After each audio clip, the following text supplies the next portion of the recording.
It is Tuesday, March 11th, 2025.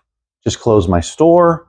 Maybe I'll pick up the kids from school, move on with the day. I don't know why I'm talking like that. So I wanted to talk about something in particular, though.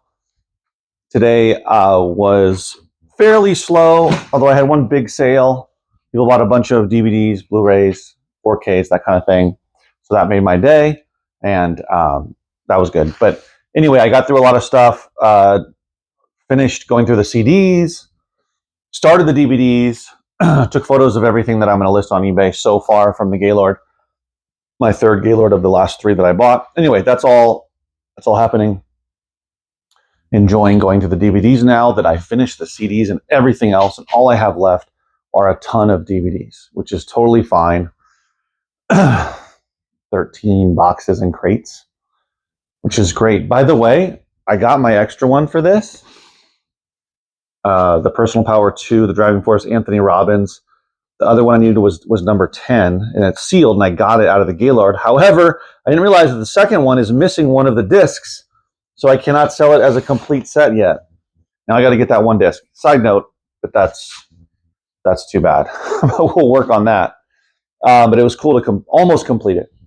So I want to talk about FBA, Amazon shenanigans a little bit here. And what prompted this is watching another video, another YouTube video about FBA having lots of problems because of the buy box and them being sued because they're saying that it's not fair, that they're favoring prime offers, i.e. FBA sellers, over FBM or MF, merchant fulfilled or fulfilled by merchant like myself, sellers, and giving them the buy box, which is just a button that people push to buy whoever is winning the buy box, buy their copy of the book or the CD or whatever it is they're selling.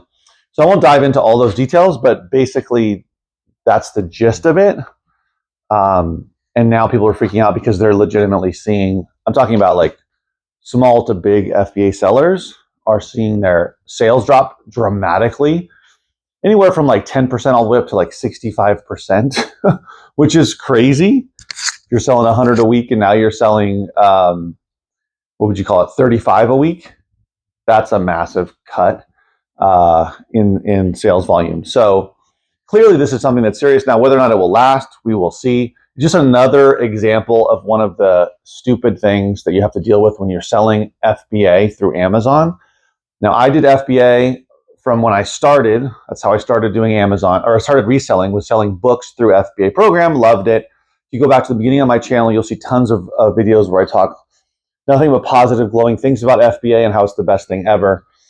But over the years, going through the ups and downs, and when you could sell smaller trade paperbacks that were under £1 and make like $5 off of them, you know, that kind of thing, right? Like before the fees went up dramatically.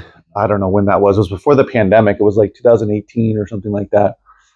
A long time ago, because I've been selling on Amazon for over 10 years now. And so basically they're talking about a lot of FBA sellers, media sellers, and I guess it's affecting other non-media FBA sellers as well, are freaking out about it because now they're having to give up more sales to merchant fulfilled, to fulfilled by merchant. And there was a point made in the video that talking about, oh, well, if I'm not going to do FBA, or if I can't sell an item on FBA, then I might as well, there's no point in selling it, basically saying there's no point in selling it on merchant fulfilled. I'll just call it merchant fulfilled from here on out on MF. I'll just put it on eBay. So I got this book, let's say, I scanned it. No, it's not worth it FBA for a variety of reasons, whether it's the sales rank, competition, the price, all that kind of stuff. And you say, no, I'll just put it on eBay.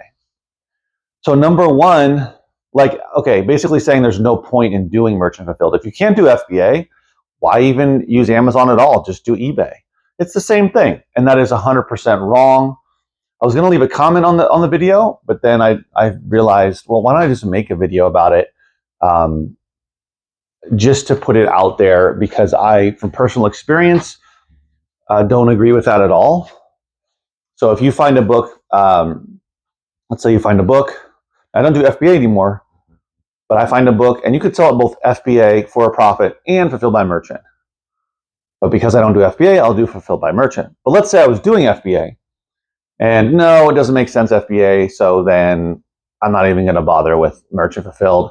I'll just put it on eBay. However, there are so many, probably almost every item that I come across that makes, almost every item I come across either makes more sense on Amazon or it makes more sense on eBay.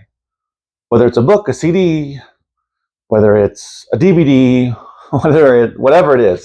Let's stick to books, let's stick to CDs, let's stick to DVDs, because those are the three main categories I sell online. I will occasionally sell some video games here and there, occasionally sell some high profit records, and other random stuff, as you know, if you've been watching my channel. If you haven't, that's the case for me, and now it's raining outside. The rain begins on Tuesday and should rain most of the week here. But anyway, side note. So if it's basically, it's either an Amazon book, let's say, or it's an eBay book, or it's neither. And if you only sell online, you're not going to bother. But for me, I might put it in one of my stores. So basically, just saying, like, here's an example. So I pulled these two books from a recent donation last week. CLEP Biology, CLEP Social Sciences and History. I looked them up. Both of them made sense for Amazon. They're selling really quickly. One of them is selling like the sales, what is it called? The sales history or whatever was 80, and the other one was like 27. Basically, it's selling really often. And when I look them up on eBay, one of them, and so one of them was a minimum of $22 on Amazon. The other one was a minimum of like 18, around there. And then it kind of jumped up to the 20s. On eBay, one of them was $10, the other one was 20. However, the one that was 20 hadn't sold in the last 90 days, not even one single copy. But on Amazon, it had sold a ton. And the other one had sold like 6 or 7 copies in the last 90 days on eBay. But compared to Amazon, it was a joke, because on Amazon, it was selling in 90 days, it would have sold like triple, quadruple that amount of what it sold on eBay. So it makes way more sense to sell it on Amazon, unless you want to make less money, sell it much slower. So an example, right? These two examples. However, when I went on there, this is kind of a, an annoying example, because when I went on to Amazon to try to list them, I of course had to it was gated, so I don't have receipts for them. They're just donated books, used books. So I can't sell them on Amazon. So I'm going to sell them as a lot on eBay. But let's say I could sell them on Amazon.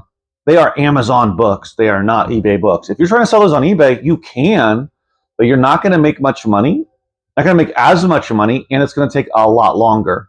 So sure, you could skip merchant fulfilled, but you're just going to hold on to these books a lot longer and make less money. Does that make any sense? No, this is just one example. You can take CDs. All the time I sell CDs on Amazon and on eBay, but they're not, they're different platforms. So that's my point, right? It was really strange to hear somebody say, especially someone that's been selling books for, by my calculations, about 6 years, to say, nah, merchant fulfilled is not even worth it. It's the same as eBay. You list it yourself, you store it, and then you ship it yourself, right? And in that sense, it is. But they're different platforms, and one makes more sense for certain items, and one makes more sense for other items. Like I'm talking, like specifically about books, collectible books make way more sense on eBay, not making much sense on Amazon. I usually only sell barcoded or ISBN books on Amazon. And there's some that, like some I picked up today, that they don't make any sense on eBay. There was one that made sense on Amazon, but it was an uncorrected proof, so I got to sell it on eBay. Can't sell it on Amazon. But if it was not the uncorrected proof, I would have sold it on Amazon. So I hope you're getting my point, right? If you've been selling for a while, you probably understand that. And it was baffling to me that a bookseller would say something like that, as if, oh, if you can't do FBA, then don't even bother Merchant Fulfilled or Amazon at all. It's not worth it. Just put it on eBay. Yeah, right. Because most of those items that you would put on FBA or consider will not be worth putting on eBay unless you don't want to make much money and you want to take a long time to sell items. So that's my 2 cents.